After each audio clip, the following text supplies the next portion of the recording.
So I think that just underlines why having cargo prices and onshore terminal pipeline terminal prices put together makes it such a strong index. Of course, the catch there is, how do you do that in a fair way? How do you compare dock prices with onshore terminal prices, and knowing that there are dock fees and stuff? We have developed a mechanism to do that.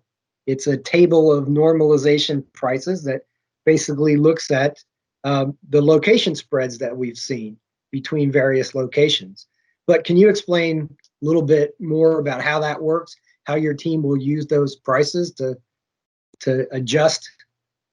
Yes. So, well, let's start by saying, keep in mind that this is very much a unique price. This is something that has not been done before, combining pipeline and FOB in this way. So this is something new, very new, and it is something that, we put a lot of thought into. And the way to do it is really by adjusting for different locations. So like I said in the beginning, you have to start with one point that you're going to normalize to. The industry generally said Echo is the place for that. It's the one that has the most connectivity, the most optionality. So that's what we did.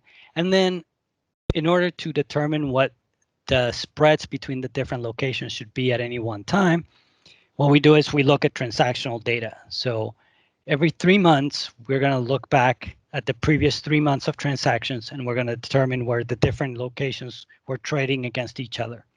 So for example, when we launched AGS, the MEH to Echo terminal location spread was about 25 cents. Now we've seen that narrow, and I think that's something that we need to talk about some more as well. But that has narrowed, and we know this because we see it in the transactions. So on a daily basis, when we receive transactions at Echo and we receive transactions at MEH, we can compare them against each other, and we know what the spread is.